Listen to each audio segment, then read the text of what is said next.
Copyright disclaimer under Section 107 of the Copyright Act 1976. Allowance is made for fair use for purposes such as criticism, comment, news reporting, scholarship, and research. Fair use is a use permitted by copyright statute that might otherwise be infringing. Nonprofit, educational, or personal use tips the balance in favor of fair use.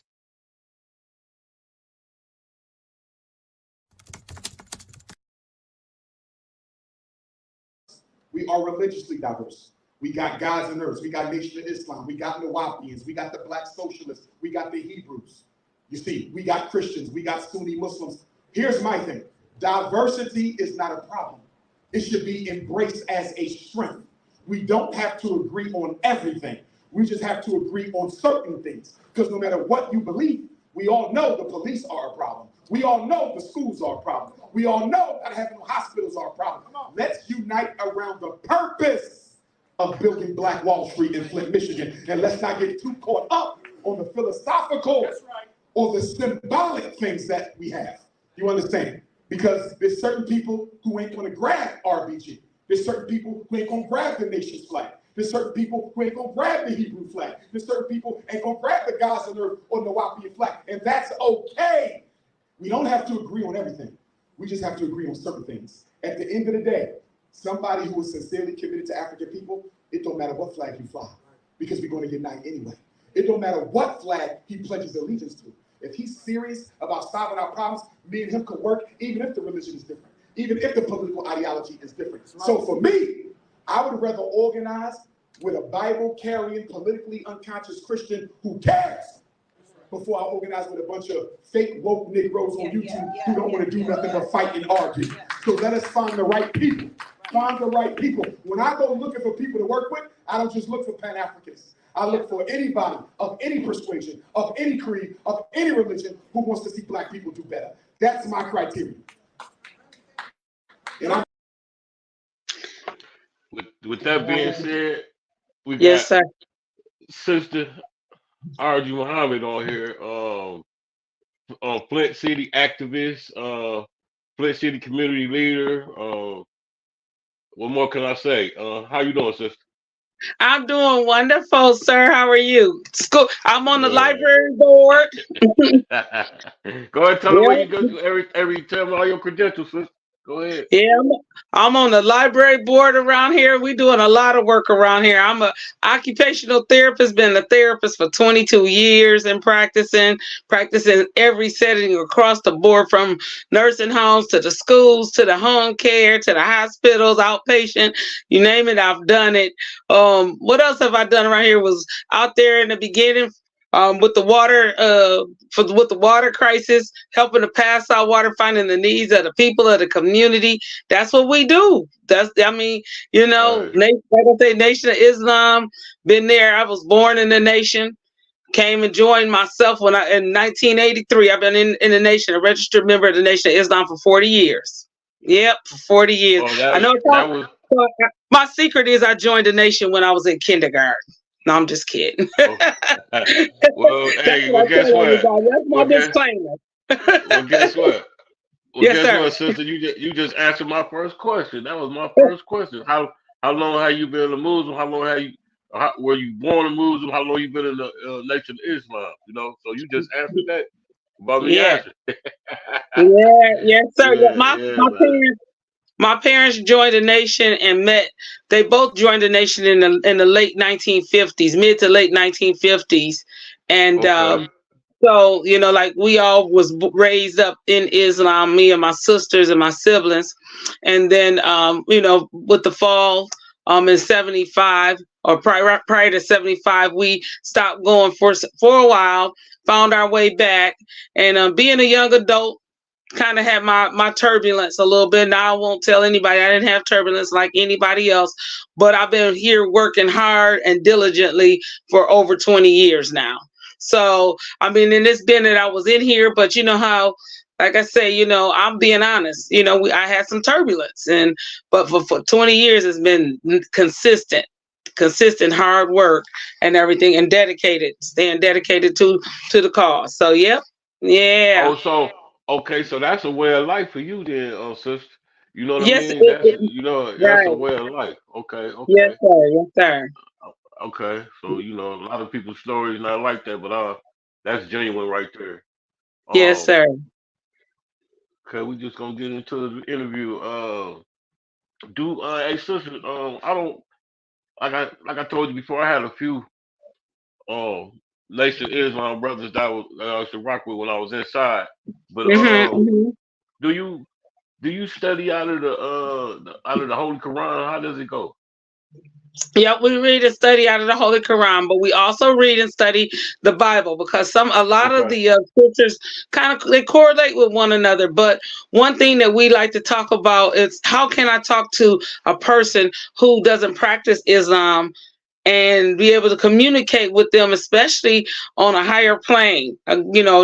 Trying to bring them and swoop them to God, and making sure we do it if I don't even know and can't read and comprehend the Bible too. We also read, comprehend some on the Torah. I don't read the Torah as much, but more of our people are really Christians, so we read and study the Holy Bible, and the Holy Quran. Yes, sir. okay, And a lot of people okay. question that because they say, "Well, you're a Muslim," but a lot of people don't know that there's groups of Christians that study the Holy Quran. One being the Masons and the Eastern Stars. They also Right, read the right. Quran. Hey, Hmm. hey, sister, Yes, sir. do the Muslims believe in Jesus Christ? Yes, we do. We Okay, believe in Jesus Christ. That's the only prophet that most Muslims believe, or the Muslims believe actually is coming back. Because if you read it in the Bible, you read it in the Quran, you see the correlation Jesus say about he's coming back. But the thing is that some of us believe it was actually Jesus of 2,000 years ago. But Jesus say is somebody that's coming, that's going to be greater. The light going to be bright. When he comes. Jesus is definitely one that we do believe in. We definitely believe in Jesus. Yes. okay, Hmm. okay. Cause I was told, like I said, I had like a little light experience with. I was told there was like the rift between Muslim and Christianity is that I don't know if I got it right or I might have it the opposite that Muslims believe that that Jesus was a man, or the Christians believe that he was a prophet, or I don't know, sister. So that's why I'm Right. asking questions. That's why I'm asking questions. I don't, what I'm saying. Well, you Yes. won't, you don't close mouth, don't get fed. You get what I'm saying? So, Right. no, Exactly.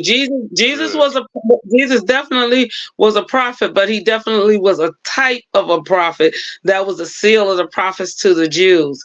So, okay, and most Jews don't believe in Jesus. They don't. They right, just right, don't. But yes, he definitely was, and it was something that you said it out that was very key in there. A lot of people, I don't know if we believe in Jesus a different way, but when I start to sitting down and actually talking to Christians and dialoguing with them, they don't believe that Jesus is really the supreme being. He's next to the supreme being, God. Jesus okay, is the door to get to God. And we get clear on that. It says it and states it in the Bible.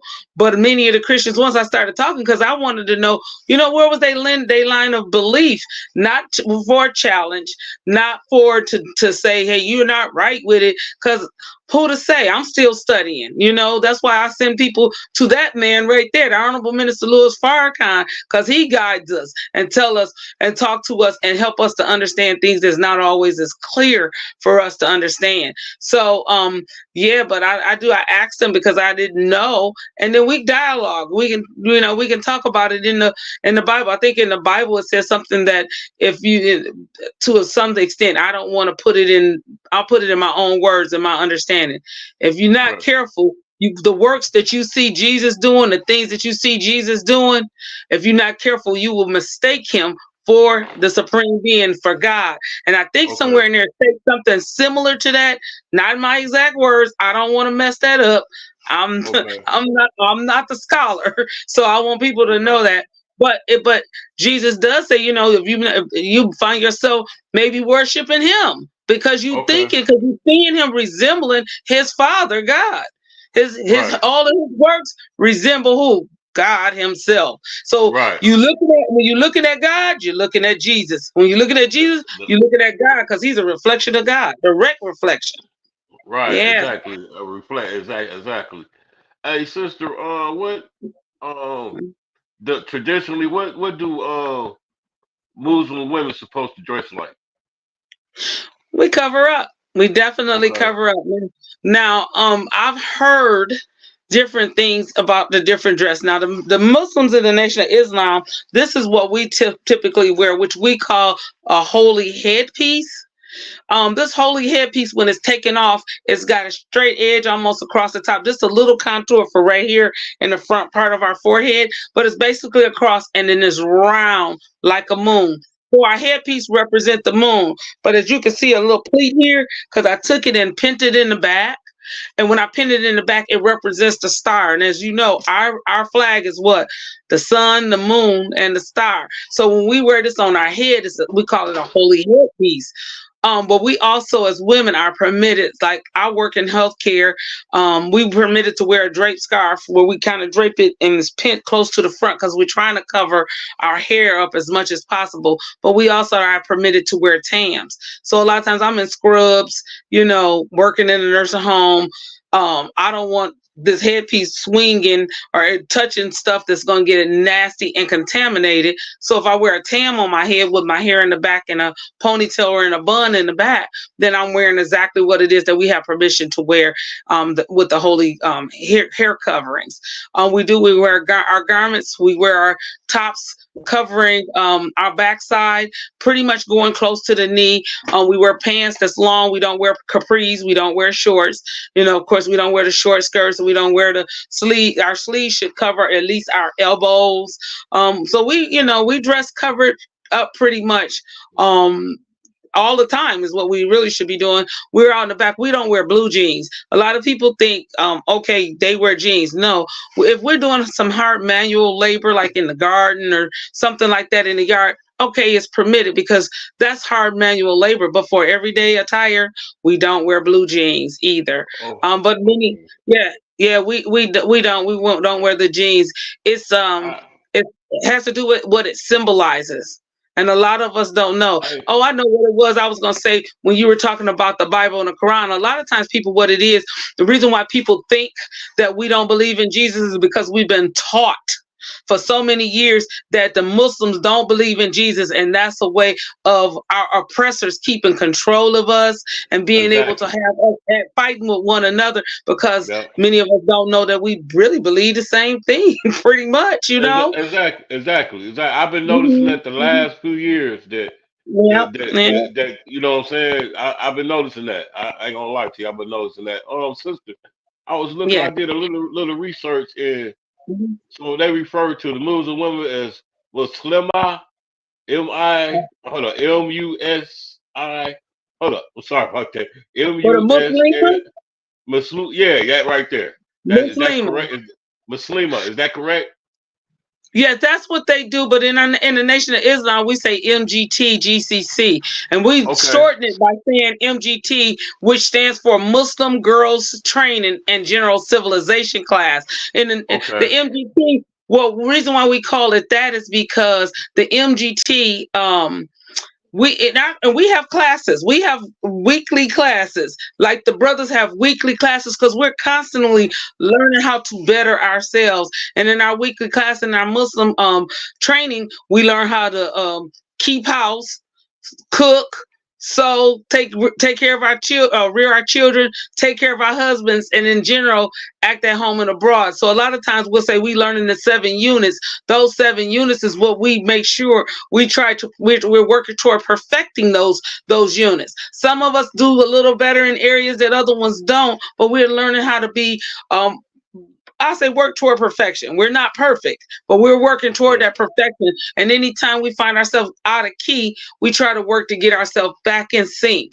We still, when you're living in a world where all you seeing or most of the things that you seeing, I would say probably 85% of the things that we're seeing is against God.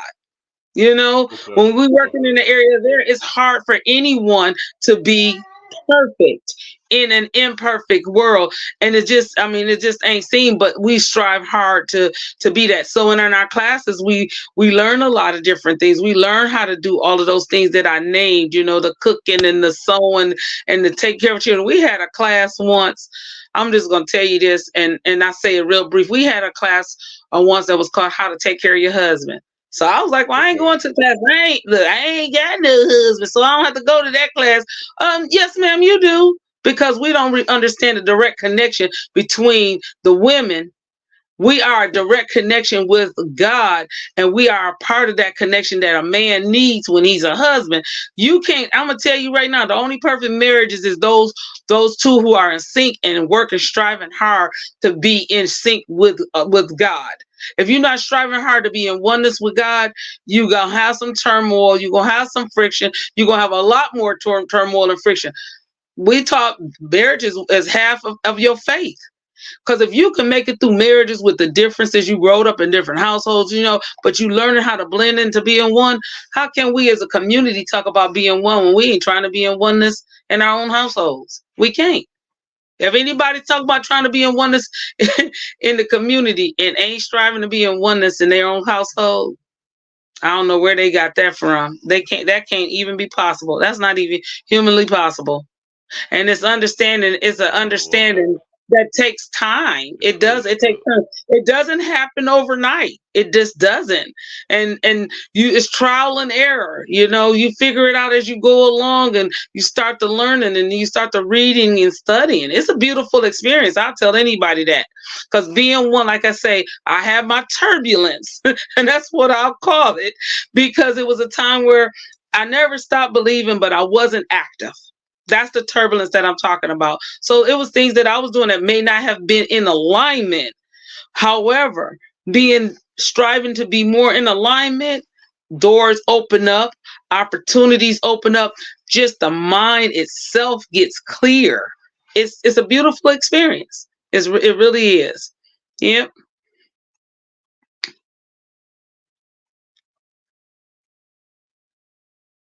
I'm loving that video in the background. Can you hear me, sister? I can hear you now. I don't know what happened, sister. Hold on. Let me get this back together. Hold on. Okay. I don't know what happened. It went haywire. Yep, I understand. Okay. I don't know what happens when you get to talk about something good, sister. You see what I'm talking about? You right. Get to talk about something good. You know what I'm saying? Something with substance, not mess. Mm-hmm. Yeah. Can I add to that? Go ahead. Go ahead. So the Honorable Elijah Muhammad taught us that 75% of his teaching and his work is with the women. It's with the women. And a lot of times we don't understand that. We think it's because the women is so bad. Ooh, it got to take 75% of his time to get us straight. No. And I'm going to say this is something that as time goes along, I start to understand it more and more. We are the first teachers and nurturers of our children. So if we start to working and teaching and nurturing the children before we get pregnant, because your mindset got to be right when you conceiving. So during the time where you're carrying a baby, being in peace and in harmony, making sure that the baby comes here being in peace and harmony, because you got the ability to have a crying, whining baby, or a baby that's going to be peaceful and gentle. It depends on how you're carrying it and what you're doing during that pregnancy. And then not only just that, and I just say this, I'm going to say this is a plug for y'all young men out there. Don't play with the women's hearts. Don't play around on them. Because if the Honorable Elijah Muhammad get the women straight, you won't even get that chance. I'm just going to say it. That's why 75%, just think about it. If a woman didn't freely give herself, a man couldn't play between 2 or 3 different women. They would have to be committed. They can't. We don't have bigotry here in the United States. You can't be married to more than one legally. You can't be. So if you had to, if she say you, and you know how that old saying, you probably done heard it, either said to you or said to, you can't get the milk without buying the cow. That's right.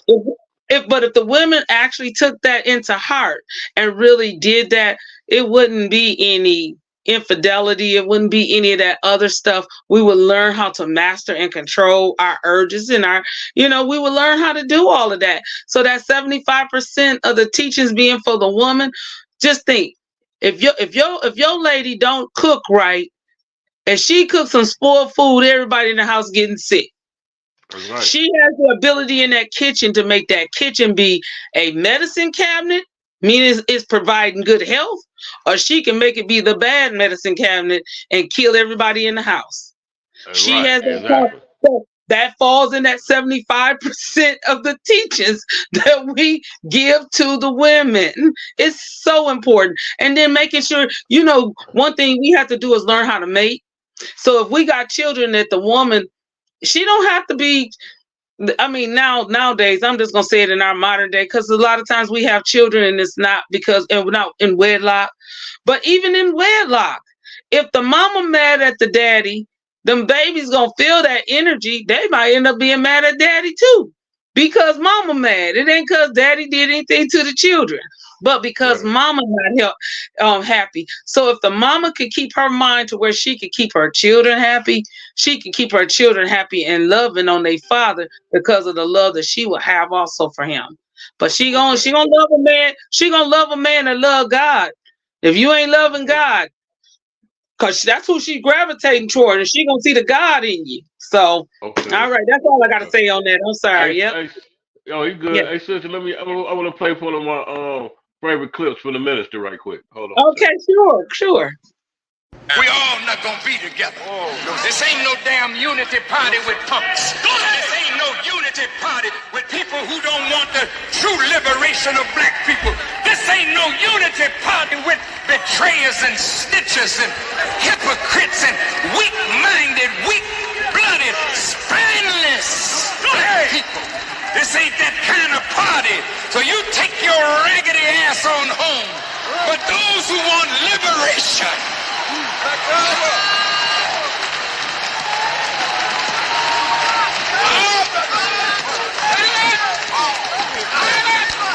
those who want to see black people really free at last.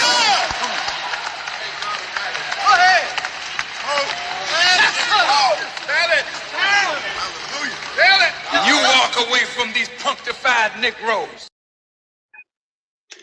Yeah, I love what the minister when he go in. I love his teachers, man. You know what, sister? I'm gonna skip ahead right quick. I was reading.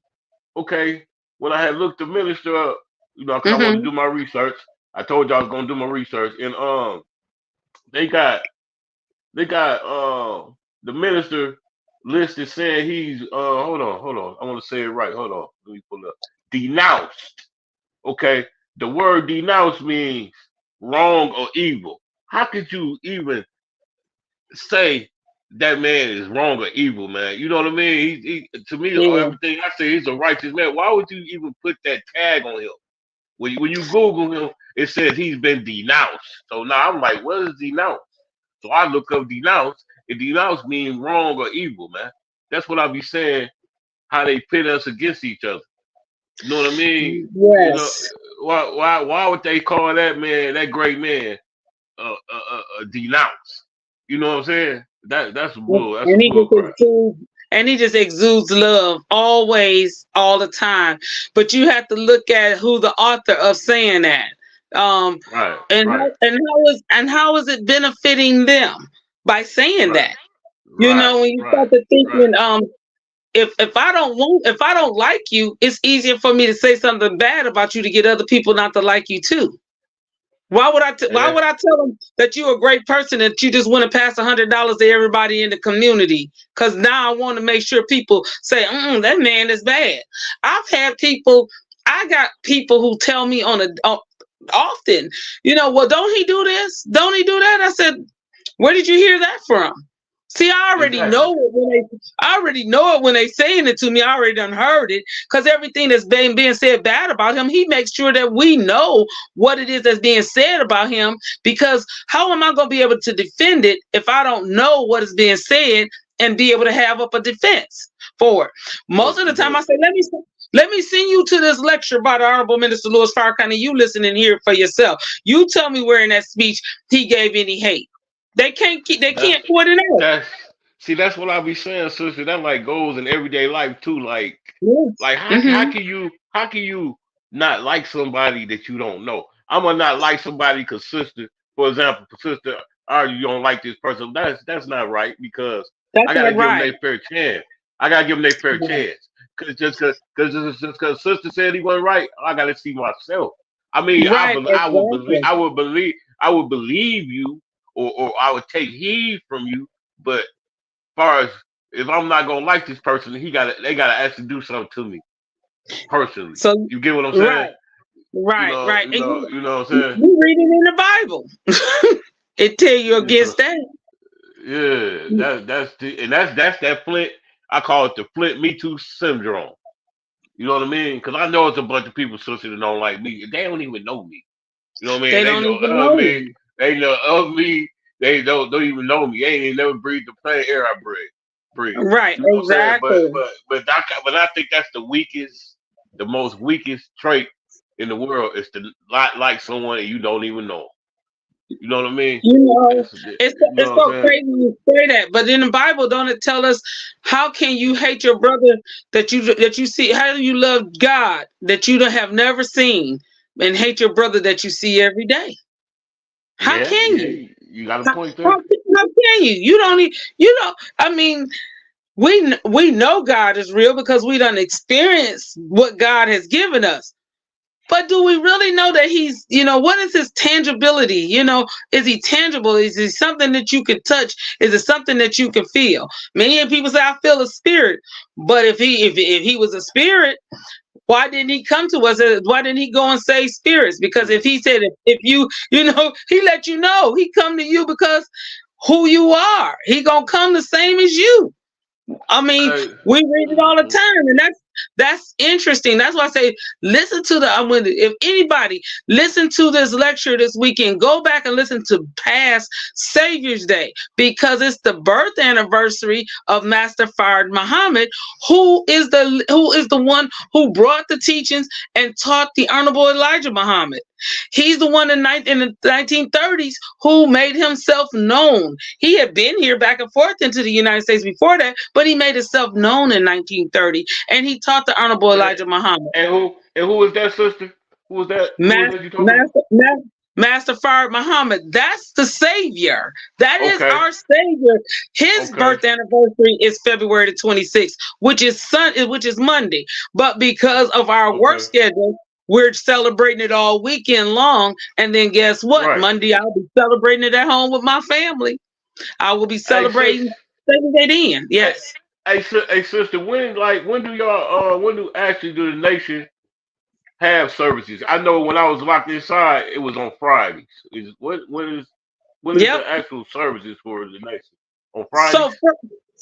no, Sundays is the main day, but Friday is actually the holy day for Muslims. Because it's when Okay. we call it Salat to Juma. We have the midday services on Fridays. So some of the mosques and some of the smaller mosques and study groups, like here in Flint, we don't exactly have the services on that day, but you could tune in if you go to noi.org. You can tune into the Juma services on Friday. We also have but we have services on Sunday. So our Yeah, Sunday Juma. services. Yeah, And that's because yeah. you're in Atlanta Caesar. When you're in Atlanta Caesar, you render Caesar under Caesar what's due to Caesar. So because of our work schedules and things like that, and let me put it like this: on Fridays, we do our services, but the Okay. people who we're trying to capture and to teach, they working all day Friday. So Okay. those services is good for us, but what good is it doing to our guests who can't get off from work? So we have a Okay. service that's on Sunday that's for them, and Okay. that's at 11 o'clock in the morning. Our time is Okay. 10 o'clock Central Standard Time if you want to tune in online, because they have the services showing every Sunday from Chicago, and then we have services here in Flint. And you have Okay. services in all the different cities at around, you can check because the time may vary between 11 and 10 o'clock, depending on what region of the Okay. country you're in. Then we also have the brothers have a class on Monday evening. That time may vary depending on what their assignment is for their class. Then we have services on Wednesday and Friday night at 7:30, which we consider to be a study group. That's when we go into different things. And like we're studying on Friday night, the self-improvement series, and so we're on the one that's talking about the hypocrites, because you got to be able to recognize a hypocrite. Not I'm gonna put it like this: we know we got a lot of hypocrites, as you say, here in Flint, that they not in necessarily in the church or the mosque, but they in city government. They're in community activists. You got to be careful the ones that's knocking on your door, because everybody not coming to the door to knock because they want to really seriously help.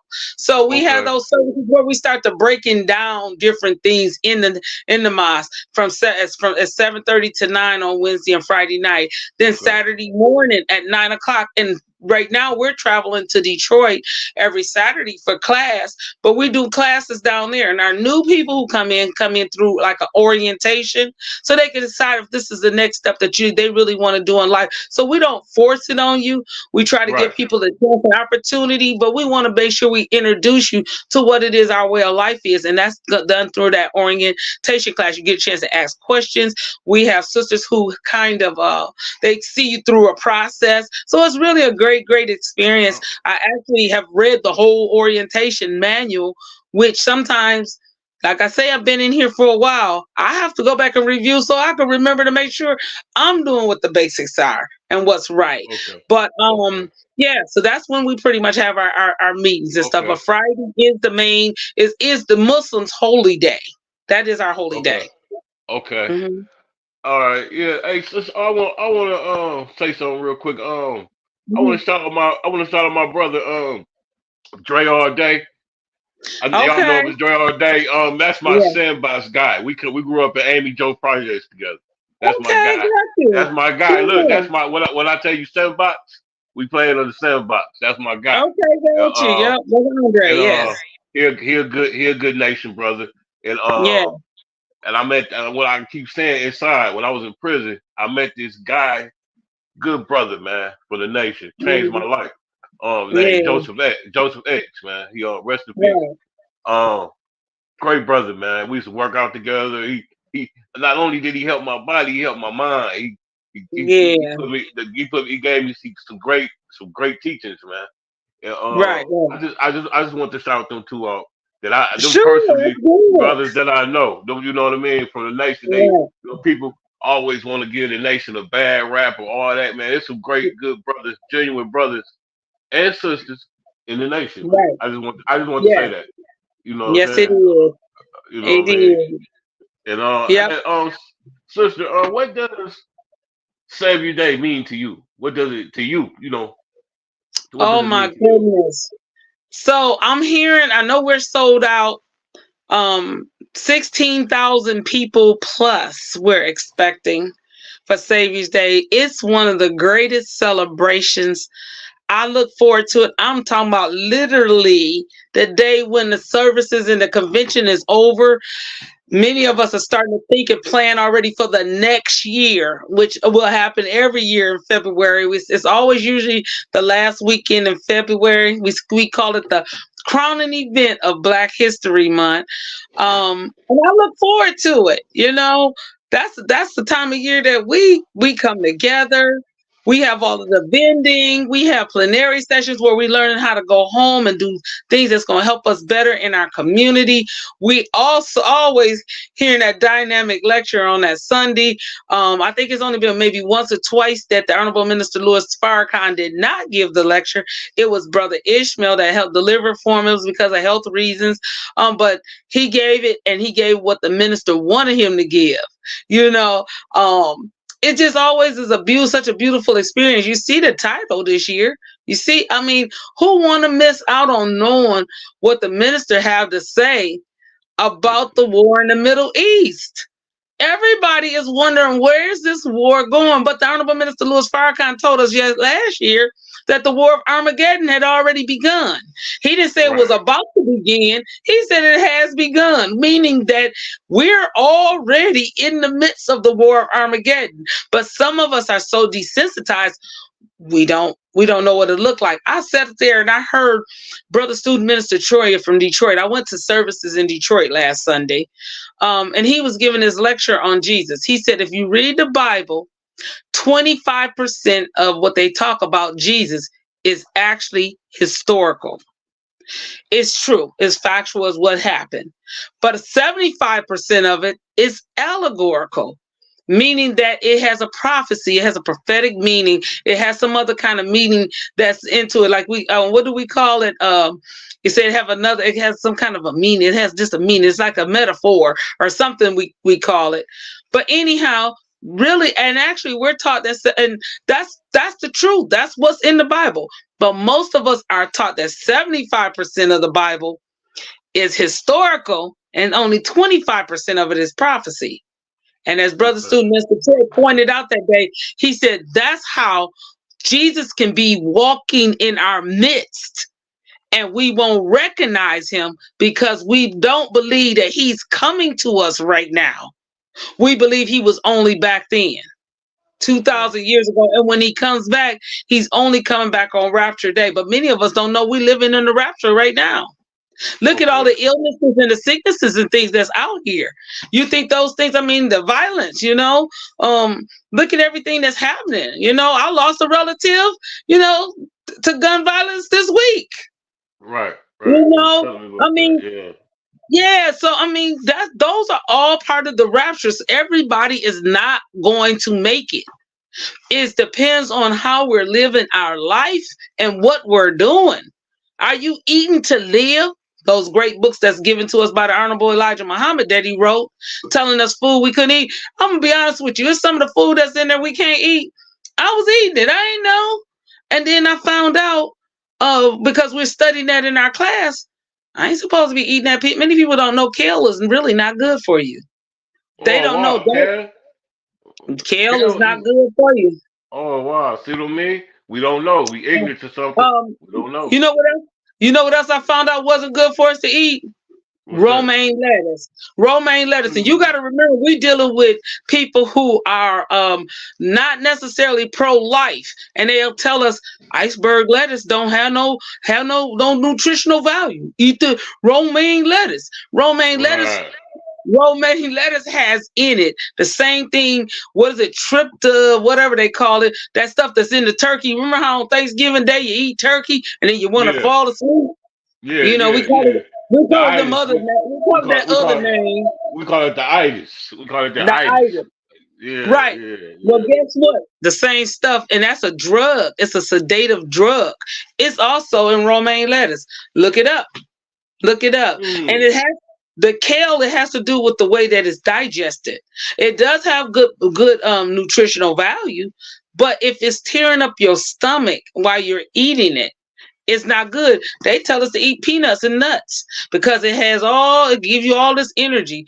But nuts, truthfully, if you eat nuts, if you don't have them ground up finely, and still even then, sand can cut you too.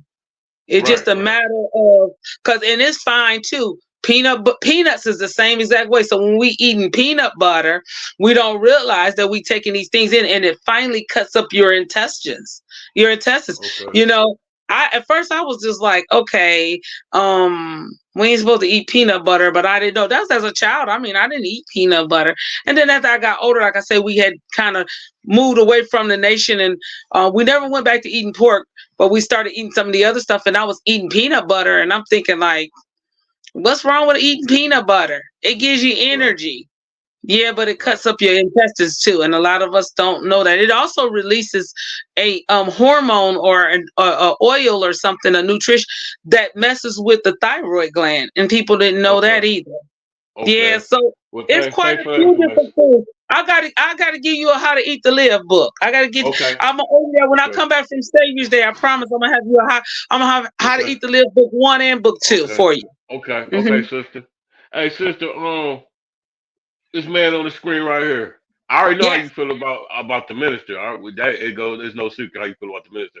So how do you feel about the Honorable Elijah Muhammad? What does he mean to you and the nation? To be honest with you, I love him even more than I love the minister.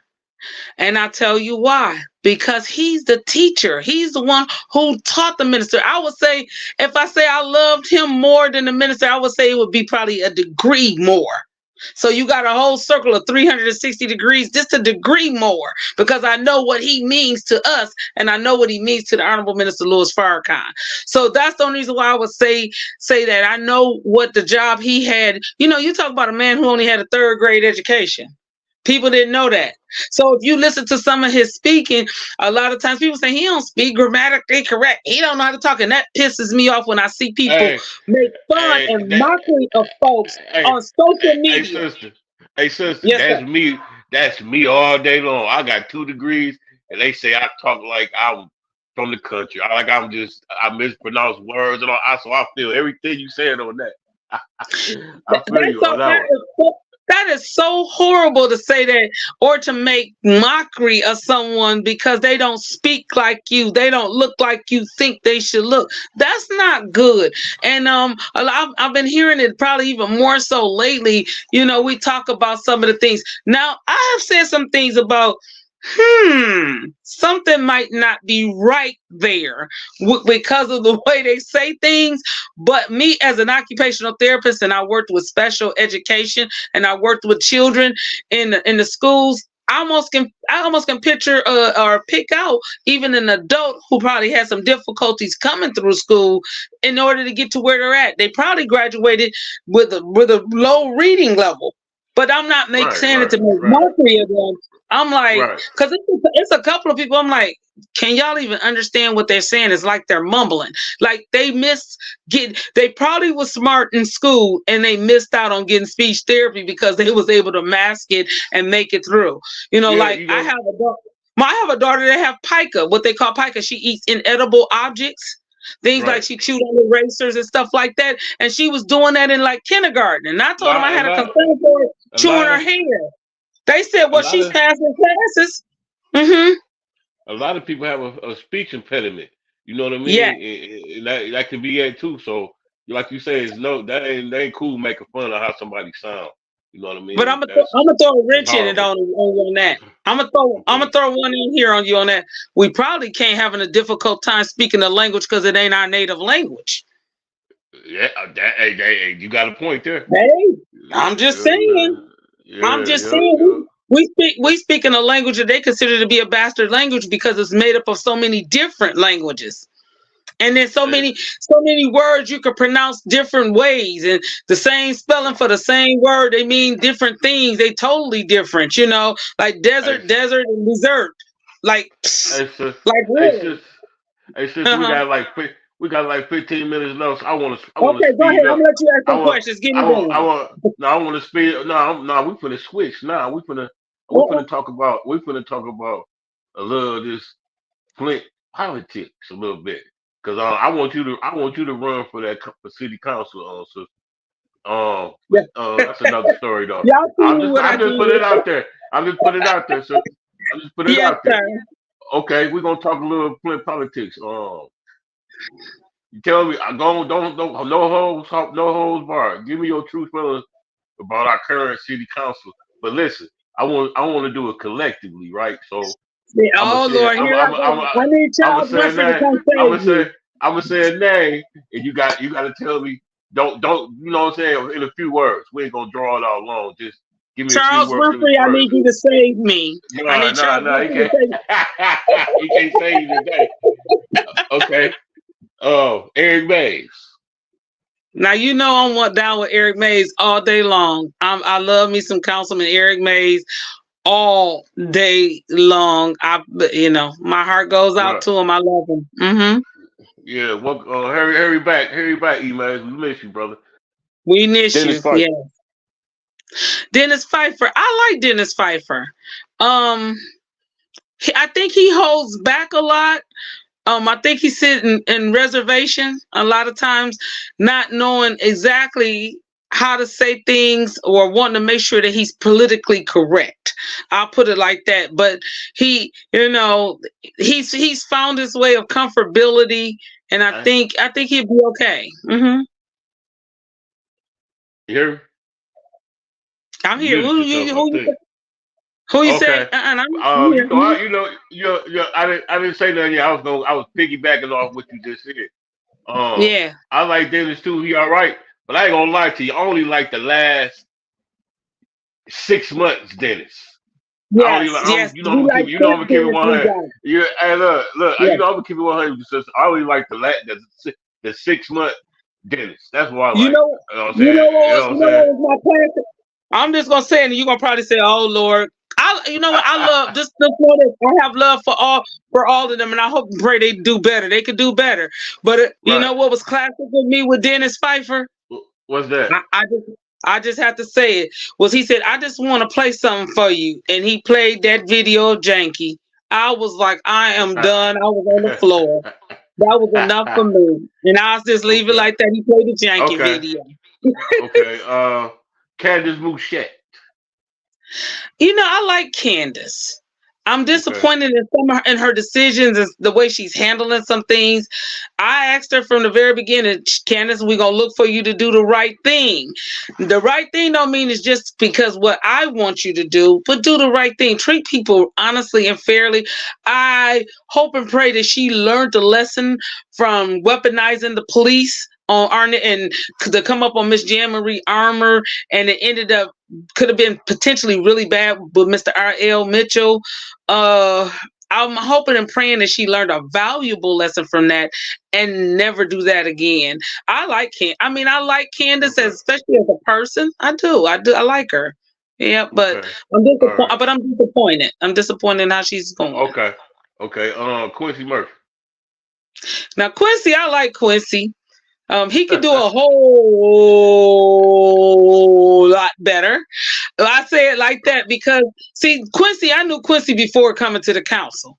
So I remember the days when Flint City wasn't getting out plowing the streets when we were still under emergency management, and I saw Quincy Murphy out there with his snowblower blowing the street corners, making sure people over there by Wesley and stuff wasn't getting stuck in the snow. I saw that. I was in community programs and community engagement and saw Quincy at those programs and those engagements. So that kind of stuff ain't new for Quincy. Quincy has been doing that for a while. However, I'm disappointed in some of the things, like he let us know he was the 5th vote. Let us know he was going to get that 5th vote. That's why he was there, even though he was sick. Those kind of statements make me say, Quincy, you might really need to reconsider and think about what you're saying. I think he want to do better. I really do believe he want to do better, but I'm gonna say he got to do better. I'm gonna say this about Quincy. I think it is some good in him. He just he's running with the wrong. I just put it like that. I think it could be some good, Quincy. You know what I mean? Yeah. But we running with the wrong outs. We run with the wrong one. That's all. Yup, there you go. Judy Preston. See, I don't know Judy. Now, hold on. So let me rephrase it. Anti-shotgun Judy Preston. You talking about the one that went home and get her gun for us and lied on us? Anti-shotgun Judy Preston. When I get up in those meetings, I say it straight from my heart. Judy, you lied to M Live. You claimed that me and Gina Luster was out in the hallway badgering you. It was clear on Gina's video from the garage where she was parked that she heard you, Liddell Lewis, and I want to say it was Allie Holdenroker coming out of the county building from the meeting. She heard you and decided she was going to videotape you. I'm on the videotape pulling into the parking garage. I don't know how I pulled myself from my car coming off the highway, driving from Ohio, where I was working down there, to being inside the building and cursing and badgering you all coming out the building. Even Allie Holdenroker said, that's not the truth. I saw Sister Muhammad pulling in the driveway in the parking ramp when we were getting in our car about to pull out. And then to go home and get her weapon to come back for us. I'm very disappointed in her, but I'm not surprised though, because remember when they was running and she was running over there, she did not make any public appearances before the primary. She already knew she had her votes locked. Okay, but when you went in front of her house, she had a MAGA sign out in front. Like, Come on, what makes you think she was gonna wake up from having a MAGA sign in front of her house to doing something else. She didn't even hide her prejudice. And then to tell the council, well, I once dated a colored man. Huh? Color. That's how you know. And you know she prejudice saying, "Oh, colored." Come on, man. We ain't use the word, right. We ain't used that in 50-some years, Judy. Who So used color? you definitely not aware of Flint. I like Jerry Winfrey Carter. I do. I really like her. You already know that was my next one. Yep, Jerry Winfrey Carter. Oh, I thought you had said her name. I missed it. I thought you had said her name. That was next. That was next. And you know what?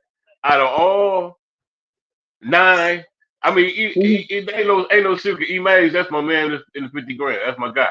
But out of all 9, I think Jerry Winfrey Carter is the most genuine one out of all of them. That's just how I feel about it. That's just how I feel about it. You know what I mean? Well,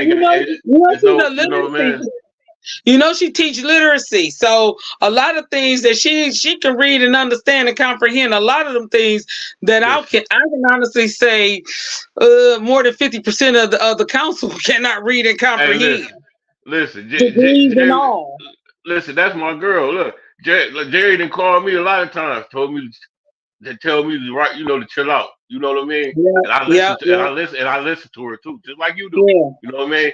Yeah. Y'all too. I listen to y'all too. Everybody else, F. You know what I mean? Right. How you feel about Tanya Burns? I like Tanya Burns. I want her to settle down, and she got to stay on this side of the fence. I love her though. We don't hide it. We don't hide if we have a disagreement. But we know how to talk to each other civilly and come to either we agree or we agree to disagree. But for the most part, Tanya is good, and I pray that she's able to stay in her seat and hold on to her seat. Okay. Yeah. Okay. Yeah. I don't really don't have no problem with Miss Tanya Burns. She all right. Tanya, she in the community for sure. That's what I like about her. She in the community. Yeah, she is in the community. She in the field. Hey, she in the field. You know what I mean? Okay, let's get to the good part. Eva Worthiness. Come on, sister. That girl, I'm just gonna say this about Eva. She might should think about a different profession, not only just resigning from the city council, but I've been saying it for about 6 years. She couldn't teach my child, and I'm very quick. See, I'm a very involved parent, so I went to the school. I have actually been at a school and told them, "You need to move my son out this teacher's class right now. I don't like her." They said, "Well, you don't like her," and I have said that. My thing is Eva's teaching our children, but she's referring to black folks on the north side as ghetto and all of that. How you refer to the black people as being ghetto, and then you getting co-signed by folks, and we ain't gonna go there till you get to the next person. But Eva needs to stop, and she like to travel downstairs. She stay on her phone. I'm just gonna tell you, and I'm gonna be honest. Someone told me, and I won't say who it is on this air, but somebody told me. Even when she voted and when she first got on there, she didn't know how to vote. She wasn't listening and comprehending. They will be texting her and telling her how to vote. Wow, that's deep right there. You already know I'm going to hit you with it. They told me that, I said, and they still texting her and telling her how to vote. And she had to vote. She don't pay attention. All right. Hey, sis, make this one kind of brief because we only got like 5-7 minutes left. Liddell Lewis. You already know. I say the best for last for you. Okay, we're gonna let you just pass by. We're gonna let you pass by that one. She my council person, and I haven't seen the work. That's all I'm gonna say. I haven't seen the work here in the community. That's it? I'll put it like this. I liked Liddell, and that's why I ran a clean campaign when I ran against her, because I don't believe in, I don't care if I was wording against Eva, or let's say Judy Priestley, knowing she brought a gun for me, I would still run a clean campaign. That's not me. But however, she hasn't always been clean with me, and she has told some stories and some lies on me, but I still strive hard because of my respect for myself is to hold a respect for her. And that's all I'll say on that one. Okay. What you think about Davina down there? You think she's doing her job? What you think? I love Davina. Davina, I'm going to say to you, sweetheart, because I like you. Get it together, boo. Get it together. Davina, go along to get along, and it's going to cost her job. If we get a whole new council and we get these recalls going through and we get more people in there, Davina may possibly lose her job. Davina has held up a lot of process. And I'm going to tell you one thing. I'm going to tell you that she did wrong, that she was out of order and she was not in compliance with the law nor the charter. When they had to get 6 votes, which was the 2/3 votes, she allowed them to pass something with 5 votes and ratify them. She won't come in and swear in the ombudsperson. Why won't you swear them in? Come on, sister. We need you to swear in the ombudsperson. Davina, you got to do better. We look for you to do better. You're supposed to serve the citizens of Flint, not just the 9 people on the council. Okay. I thank you, sister, for that. I need you to look into the camera because we're running short on time. I need you to look into the camera and tell the world who Sister Audrey Brown actually is. Give me your closing statements and tell the world who you is. I'm dependable, reliable. If I tell you I'm going to do something, you can be guaranteed that I'm going to be there. I'm going to get it done. I love the people. It ain't about me. It's about the people. I said that when I ran for council before. I'll say that when I'm out in the streets giving. It ain't about me. It's about what the people want. We collectively as a whole have to come together, unite, and to be able to take care of ourselves. We talk about we want to build a Black Wall Street. You ain't going to build no Black Wall Street if you out here doing all this stuff and making it be about I, and me. It's got to be about you, we, and I'm talking about in the plural sense with the you. So we got to make sure we take care of our people. I'm a servant to the people. I love going out and helping and to serve the community. That's me. Okay. Sister, I hope you enjoy the rest of your Savior weekend, everything you got coming up, and thank you for coming on to my platform, man. Thank you for blessing my platform. No problem. I want to highlight my last Sunday in Black History Month with a great, inspiring person from my hometown, and that was you. You know what I'm saying? Thank you. And I'm gonna bring you back next month for part 2 because we doing the next month is Women's Month. A lot of people don't know that. Yeah. It's Women's Month. Yeah. So we gonna, you know what I'm saying? And I need you. Well, I want you to enjoy yourself. Okay. And everything. And like I said, I'm behind you 100%. Whatever you want to do, I'm behind you 100%. And like I said, it's some great. I know a few great Nation of Islam brothers and sisters, and I'm rocking with them. If I was going, I wouldn't. I was just joke. I was like, I'm not coming home to my mama and telling my name is Terrence Akbar. Something. I was talking shit. But if I was gonna be anything, look, if I was gonna be anything, it would be in the Nation. You know what I'm saying? That flat out. I would be a Sunni Muslim. I would be a more, no disrespect. I wouldn't be no Moorish American, but I would be in the Nation. If I was gonna be anything, you know what I'm saying? I had some great experience with them brothers, man. And, right. We hope to see you out soon. And like I say, enjoy yourself, sister. Have a great holiday weekend. Okay. And I'll be talking at you soon. Okay. Oh yeah, thanks, sister. Oh yeah, sister. Oh yeah, sister. Oh yeah, sister. You the only one supporting my book. Really? So-called folks, you know what I'm saying? You're not the only one, but you're the only one that I interact with. You get what I'm saying? Yeah.